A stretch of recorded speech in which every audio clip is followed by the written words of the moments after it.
You're listening to the Dibbly Dobbly Podcast.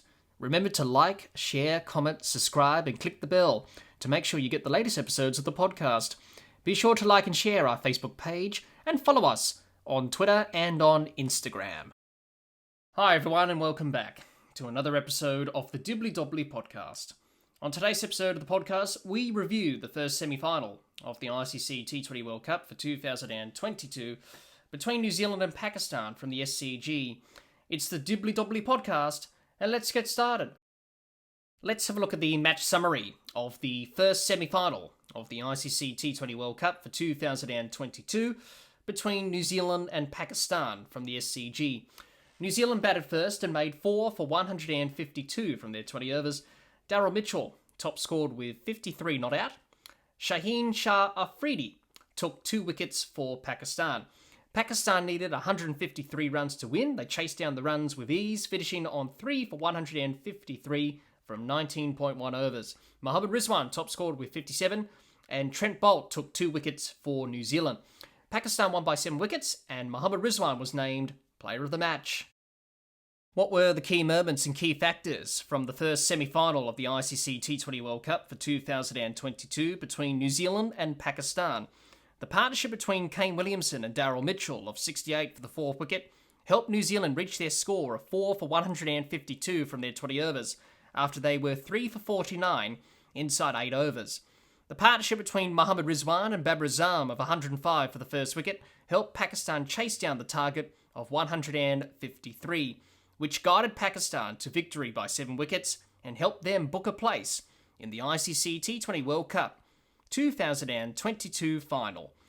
Those were the key moments and key factors from the first semi-final of the ICC T20 World Cup for 2022 between New Zealand and Pakistan from the SCG. Let's have a look at both teams' performances in the first semi-final of this ICC T20 World Cup for 2022 between New Zealand and Pakistan at the SCG with both bat and ball. We'll start with New Zealand and their batters. Allen, 4, Conway, 21, Williamson, 46, Phillips, 6, Mitchell, 53 not out, and Neesham, 16 not out. That's how the New Zealand batters went about things in this first semi-final against Pakistan. Well, you've got to say New Zealand's batting was pretty poor in this first semi-final against Pakistan. Didn't really get going at all with the bat in this first semi-final. And to be honest, New Zealand's batting all tournament has been a bit up and down. They batted well in the first game against Australia to kick off the Super 12 stage, but since then their batting has been a bit up and down, as I mentioned, been a bit inconsistent, and it hasn't really got firing throughout this whole tournament. 152 wasn't enough in the end for New Zealand, as Pakistan chased it down with ease in the end. New Zealand were in trouble early. Finn Allen gone early for 4. New Zealand were 1 for 4 inside the first over. Then New Zealand were 3 for 49 inside 8 overs and was struggling. But Kane Williamson and Daryl Mitchell combined and added 68 for the 4th wicket partnership, helped New Zealand to reach that score of 4 for 152 from their 20 overs. But Williamson got out and New Zealand were 4 for 117 inside 16.2 overs, and New Zealand was struggling still and not looking like getting a competitive total, and someone else needed to stand up for New Zealand. Williamson was gone, Glenn Phillips was gone, who's been in great touch throughout this tournament. Devon Conway failed again, Finn Allen got out early. So it was up to Daryl Mitchell, who came in and he added a good partnership with Williamson, as we mentioned before, of 68 for the 4th wicket. But he scored 53 not out off 35 balls, Daryl Mitchell. He added 35 unbeaten with Jimmy Neesham for the 5th wicket. And he had a quiet tournament until this innings in the first semi-final against Pakistan. To help New Zealand get to that score of 4 for 152 from their 20 overs. In the end, it wasn't enough. They needed probably 160, maybe 170 to have a chance of defending the runs with the ball. Unfortunately, they just couldn't get to that score, New Zealand. They lost wickets at regular intervals. They lost wickets at the wrong time.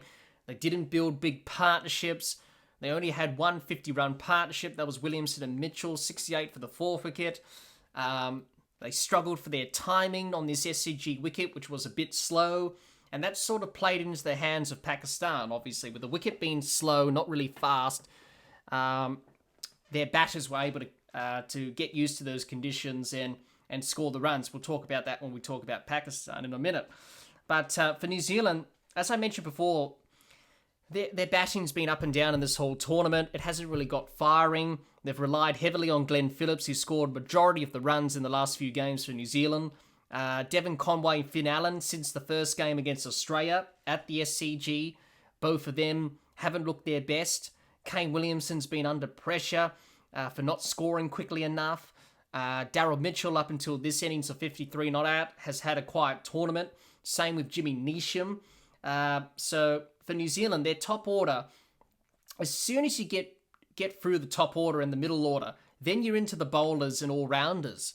And that's been the Achilles heels for New Zealand throughout this tournament, is that when the top order and the middle order fail, then there's not much batting to come from the tail-enders and all-rounders. So their batting throughout this whole tournament, New Zealand's been a bit scratchy. And we saw that tonight in the semi-final. They weren't at their best. And unfortunately, 152 wasn't enough. As I mentioned before, Pakistan chased down with ease as Mohammad Rizwan and Babar Azam got back into some form. So their batters weren't really up for the challenge, I don't think. They just didn't get things going at all with the bat. So overall, it was a substandard batting performance from New Zealand in this first semi-final against Pakistan at the SCG. Let's have a look at New Zealand's bowlers and their performance in this first semi-final against Pakistan from the SCG. No wickets for Southey, Sodhi and Ferguson, 2 wickets for Bolt and a wicket for Satner. That's how the New Zealand bowlers went about things in this game against Pakistan. First semi-final from the SCG. You have to say New Zealand's bowling was pretty poor. It wasn't their night with the ball, New Zealand. Defending 152 was always going to be tough and needed to take wickets early on to put Pakistan under pressure. If they broke the early opening partnership between Rizwan and Azam, as we've known throughout the whole tournament, those two haven't really got going at all in the tournament. So if New Zealand broke that early partnership, then they can get into the middle order, which rely heavily on Rizwan and Azam. Unfortunately, that wasn't the case, as Mohammad Rizwan and Babar Azam, the captain, really piled on the runs and really put New Zealand under pressure. In the end, the opening partnership added 105 runs for the first wicket. And from that moment on, it really put New Zealand back on the back foot in this semi-final. They bowled inconsistent lines and lengths, didn't execute their lines and lengths or skills with the ball. They leaked runs. They couldn't handle the pressure that was put onto them by Pakistan's batters, I should say, in particular Rizwan and Azam. They didn't pick up wickets at regular intervals to slow the stem of runs, I should say there. Their body language was poor, no pressure from the fielders, there wasn't any intensity, the body language was down. Kane Williamson didn't know what to do, he ran out of options. The bowlers from New Zealand were poor. The fielding was poor from New Zealand. They dropped a few catches as well. They missed opportunities. They just didn't look on at New Zealand. And in the end, Pakistan were able to pounce on that and win this game and go through to the final on Sunday. So for New Zealand, across the board, their bowling in this tournament has been good, but at times it has struggled a little bit. The game against England at the Gabba, it struggled, and the semi-final here against Pakistan, it struggled big time. It was just a lack of intensity. New Zealand just didn't have any intensity. The body language, as I mentioned, was poor. The fielders, no one was really putting pressure on the Pakistan batters in the field. They weren't making the Pakistan batters feel under pressure. So it was a lackluster bowling and fielding performance from New Zealand. And in the end, they just didn't turn up, didn't show up at all. And in the end, that's why they lost this game. They didn't bat well, didn't bowl well. Pakistan outplayed them in all 3 departments. So overall, it was a poor bowling performance from New Zealand with the ball. And overall, it was a poor team performance from New Zealand in this first semi-final against Pakistan. Let's have a look at Pakistan's team performance with both bat and ball in this first semi-final of the ICC T20 World Cup for 2022 between New Zealand and Pakistan at the SCG. We'll start with their batters: Rizwan, 57, Azam, 53, Harris, 30, Masoon, 3 not out, and Itikar Ahmed, 0 not out. That's how the Pakistan batters performed against New Zealand here at the SCG. It was a very good batting performance from Pakistan, you have to say. Pakistan were batting really well in this game. They chased down 153 runs quite easily in the end, and it was all thanks to the crucial T20 partnership that Pakistan rely on heavily, and that was Mohammad Rizwan and Babar Azam. The partnership is a very successful partnership in T20 cricket. We know that these two score runs, and they like scoring runs together. And Pakistan, as I mentioned, often rely on them heavily to get them off to a good start. Now, during this tournament, we've seen Rizwan and Azam struggle for form and timing. The opening partnership has failed, and the middle order do rely heavily on that partnership, getting them off to a good start. And in the first semi-final, a very important game, the partnership fired. Was the key for Pakistan in this semi-final against New Zealand. If they fired this opening partnership with the bat in this semi-final, Pakistan were always a good chance of chasing down the runs. And in the end, the partnership did that. And in the end, New Zealand were under pressure. Pakistan were able to chase down the runs with ease.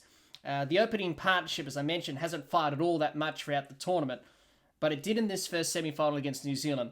Azam and Rizwan added 105 for the first wicket, which set Pakistan on their way to chase down the runs and to do the unthinkable, to win the last 3 games of the Super 12 stage, and for the Netherlands to beat South Africa, and for Pakistan to play their best game of the tournament, which has been in this semi-final against New Zealand, to qualify for the final. You can never really fathom that after Pakistan lost against India and Zimbabwe in the first 2 games of their tournament. Everyone said, well, their chances of qualifying for the semis and even going through to the final were gone. But all of a sudden, they've done it. And what an amazing effort it has been. But going back to the batting for Pakistan, it was a very good batting performance. The opening partnership has fired. Good signs for Pakistan that the captain, Babar Azam, is back. Mohammad Rizwan is back, scoring runs, scoring important runs, especially ahead of the T20 World Cup final. And for Pakistan, they will need Rizwan and Azam to fire again in the final. If they fire in the final, then Pakistan are a good chance of winning the T20 World Cup overall. Also, Mohammad Harris, let's talk about his innings. 30 off 26 balls for Mohammad Harris. He played well. When Babar Azam and Rizwan got out, he held the innings together for Pakistan and helped Pakistan get over the line with his 30 off 26 balls. I thought he played well there. Pakistan had great positive intent with the bat. They had an aggressive mindset. They rotated the strike nicely. They punished the bad balls away to the boundary from the New Zealand bowlers. They put New Zealand bowlers under pressure with the bat. They did the basics well with the bat, and it showed in the batting performance. So overall, it was a good batting performance from Pakistan in the first semi-final against New Zealand at the SCG. Let's have a look at Pakistan's bowlers and their performance in this first semi-final against New Zealand at the SCG. 2 wickets for Afridi, a wicket for Nawaz, no wickets for Shadab Khan, Wasim, Shah and Ralph. That's how the Pakistan bowlers went about their business in this first semi-final against New Zealand at the SCG. Pakistan's bowling in this first semi-final against New Zealand was pretty good. They did well to keep New Zealand to 4 for 152 from their 20 overs. They had New Zealand 3 for 49 inside 8 overs. Then had New Zealand 4 for 117 inside 16.2 overs. They put the New Zealand batters under pressure with the ball. They did that quite nicely throughout the innings. They bowled good lines and lengths. They bowled consistent lines and lengths. Executed their plans well with the ball. And I also thought Pakistan's fielding was good in this game. They caught just about everything, took their chances. Ground fielding was good as well. They got a run out, and that was Shadab Khan running out Devon Conway. As we know with Pakistan and Pakistan cricket teams over the years, their fielding hasn't been their strongest suit. But they made some improvements, and it showed in this first semi-final against New Zealand.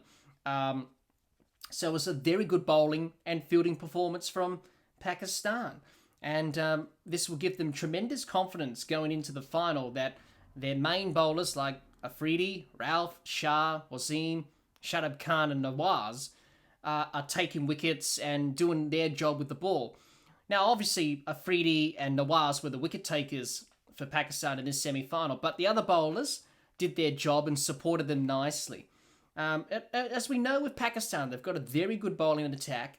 They can take wickets, they can cause some problems. So for Pakistan, they'll be delighted with how they bowled in the end. Keeping New Zealand to 152 runs was an excellent result. They would have taken that before the game started, Pakistan. In the end, they chased it down easily, obviously, to win by 7 wickets. Their fielding, and this is the crucial thing with Pakistan going into the final, is that they need to be good in the field. They need to be on in the field. And as we saw in this game against New Zealand, the semi-final, their fielding was good. Contrast that to New Zealand. New Zealand's fielding was a bit sloppy. They dropped a few catches, which you unassociate with New Zealand because they're very good in the field. But contrast that to Pakistan's fielding. Their fielding was pretty good. They caught just about everything. They took their chances. That run out of Shadab Khan to Devon Conway was good. That's a prime example of some good piece of fielding. They took their chances. Their ground fielding was good. Not too many knock-ons or fumbles, which was good. So that's good signs for Pakistan going forward, that the bowling and the fielding side of things are starting to come together. And also the batting is starting to come together as well, with Rizwan and Azam scoring runs the way they did in this game. 57 for Rizwan, 53 for Azam. So things are starting to come together nicely for Pakistan. And they could win this whole tournament because they're full of confidence. They've won the last 3 games.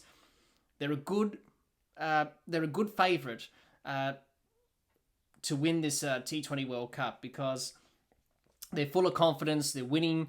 They're up and about. Everyone's doing their job with both bat and ball. And we've seen that in this semi-final against New Zealand. They outplayed New Zealand in all 3 departments of the game. So overall, it was a good bowling performance from Pakistan. And overall, it was good team effort from Pakistan in this first semi-final against New Zealand. In the end, it was a dominant performance from Pakistan in this first semi-final against New Zealand. Pakistan were better than New Zealand in all 3 departments of the game. Pakistan came into this first semi-final with confidence after winning their last 3 games to book their spot in the semi-finals. Pakistan saved their best performance for the semi-final and deserved their spot in the final. For New Zealand, it wasn't their night, but they should be proud of their efforts in this year's T20 World Cup. Well, that's all the time we have for this episode. Be sure to subscribe and click the bell to get the latest episodes of the podcast, and like and share our Facebook page, and follow us on Twitter and on Instagram. Until next time, keep safe, and bye for now.